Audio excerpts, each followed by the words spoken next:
ಮೇಡಮರೇ ಆ ಹುಬ್ಳಿ ಹೆಂಗಸಿಂದು ಫೋಟೋ ಕಳ್ಸಿ ನೋಡ್ರಿ. Very good. ನಾನು ಈಗಲೇ ನೋಡ್ಬಿಟ್ಟು ಕಾಲ್ ಮಾಡ್ತೀನಿ.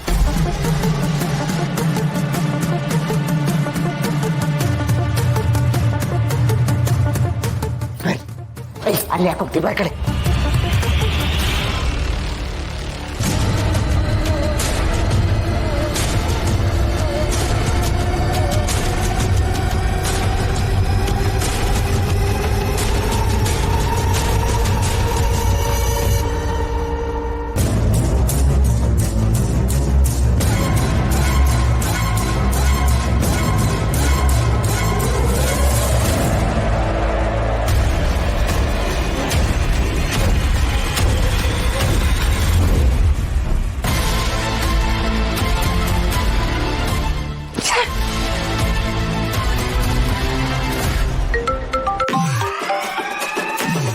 ಹೇಳಿ ಮೇಡಮರೇ, ಯಾವ ಫೋಟೋ ಕಳ್ಸಿದೆ ನೀನು? ಮೇಡಮರೇ ಆ ಹುಬ್ಳಿ ಹೆಂಗಸಿನ ಫೋಟೋ ಕಳಿಸಿದ್ನಲ್ಲ. You fool! ಏನಂದ್ರೆ ಫೋಟೋ ಸರಿಯಾಗಿ ಬಂದಿಲ್ಲ ಅಂತ ಹೇಳ್ತಿದ್ದೀನಿ. ಔಟ್ ಆಫ್ ಫೋಕಸ್ ಆಗಿದೆ, ಅಷ್ಟು ಗೊತ್ತಾಗಲ್ವಾ ನಿಮ್ಗೆ?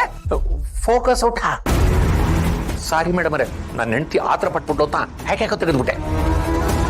ನನಗೆ ಇನ್ನೊಂದು ಅವಕಾಶ ಕೊಡಿ, ನೀಟಾಗಿ ಫೋಟೋ ತೆಗೆದು ಕಳಿಸಿ. ನೋಡು, ಇತ್ತೀಚೆಗೆ ನಿನ್ ಹೆಂಡತಿ ಯಾವ ಕೆಲ್ಸನೂ ಕರೆಕ್ಟ್ ಆಗಿ ಮಾಡ್ತಿಲ್ಲ ಅಂತಾನೆ ನಾನ್ ಈ ಕೆಲ್ಸನ ನಿನಗೆ ವಹಿಸಿರೋದು.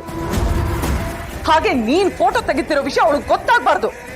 ಆಯ್ತು ಮೇಡಮರೇ, ಅದು ಒಂಥರ ಒಳ್ಳೇದೆ. ಫುಲ್ ಪೇಮೆಂಟ್ ನನಗೆ ಸಿಗುತ್ತೆ.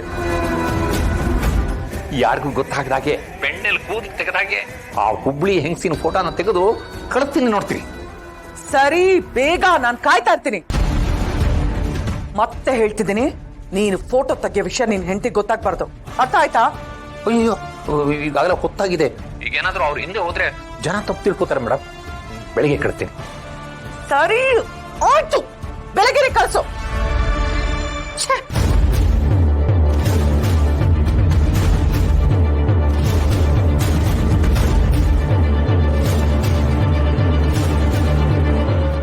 Okay, it's okay Vijayambika. ಕಾರ್ಯವಾಸಿ ಕತ್ತೆ ಕಾಲಾದ್ರೂ ಹಿಡಿಲೇಬೇಕು. ನನಗೆ ಕೆಲಸ ಆಗ್ಬೇಕು ಅಂದ್ರೆ ನಾನು ಕತ್ತೆ ಕಾಲು ಹಿಡಿಲೇಬೇಕು. ಕಾಯ್ತೀನಿ, ಬೆಳಗ್ಗೆವರೆಗೂ ಕಾಯ್ತೀನಿ.